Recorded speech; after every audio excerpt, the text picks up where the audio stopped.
இந்த பையனுக்கு ஒரு பொண்ணு பார்த்து கல்யாணம் ஆக போற கொஞ்ச நாள்ல இந்த பொண்ணு இந்த பையனை கட்டுனா கொஞ்ச நாள்ல இந்த பொண்ணு இறந்துருவான்னு சொன்னனால இந்த கல்யாணமே நின்றுது. அதனால ஒரு ஜோசியக்காரன் போய் இவருடைய ஒரு ஜாதகத்தை கொடுத்தா, உனக்கு ஜாதகத்துல 2 தாரம் இருக்கு, அதனால முதல் தாரமா ஒரு வாழை மரத்துக்கு தாலி கட்டி அதை நீ மனைவியா ஏத்துக்கணும், அதுக்கப்புறம் நீ 2வது கல்யாணம் பண்ணனா உனக்கு வாழ்க்கை நல்லா இருக்கும்னு சொல்றாரு. அதனால இவர் தோட்டத்துல இருக்கிற ஒரு வாழை மரத்தையே இவர் செலக்ட் பண்ணி இவருக்கு கல்யாணம் ஆகிறதுக்கான பட்டு வேஷ்டி பட்டு சட்டனா போட்டு அந்த வாழை மரத்துக்கும் தாலி கட்டுறாரு. நைட்டு கூட வீட்டுல தூங்காம அந்த வாழை மரத்தையே தன்னோட பொண்டாட்டியா நினைச்சு கட்டி புடிச்சு முத்தம் கொடுத்துட்டு இருக்காரு. காலையில வேலைக்கு போனா கூட அந்த வாழை மரத்து நினப்பிலேயே தான் இருக்காரு. இப்ப அந்த நினப்பிலேயே வீட்டுக்கு வந்து அந்த வாழை மரத்தையும் கொஞ்ச ஆரம்பிக்கிறாரு. இப்படிதான் ஒரு நாள் வேலையெல்லாம் முடிச்சுட்டு இந்த வாழை மரத்தை பார்க்கலாமேன்னு வந்தா அந்த வாழை மரம் வெட்டி கிடக்குது. அவங்க அம்மாவும் வீட்டுல கூட்டு செய்யறதுக்காக நான் தான் அந்த வாழை மரத்தை வெட்டினேன்னு சொல்றாங்க. இந்த வாழை மரத்தை பொண்டாட்டி இறந்து போயிட்டானே இவரு ரொம்ப சோகமா அழுகிறாரு.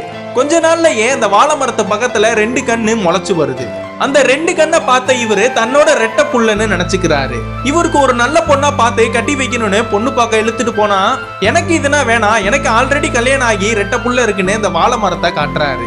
அதுக்கப்புறம் கொஞ்ச நாள் கழிச்சு கவுன்சிலிங்னா போய் இதுல இருந்து வெளியில வந்து ஒரு அழகான நல்ல பொண்ணா பார்த்து கல்யாணம் பண்ணிக்கிறாரு. இப்பயாவது இவன் திருந்திட்டான்னு பார்த்தா அந்த வாழை மரத்துக்கிட்டே போய் இதான் உன்னோட புது அம்மான்னு சொல்றாரு.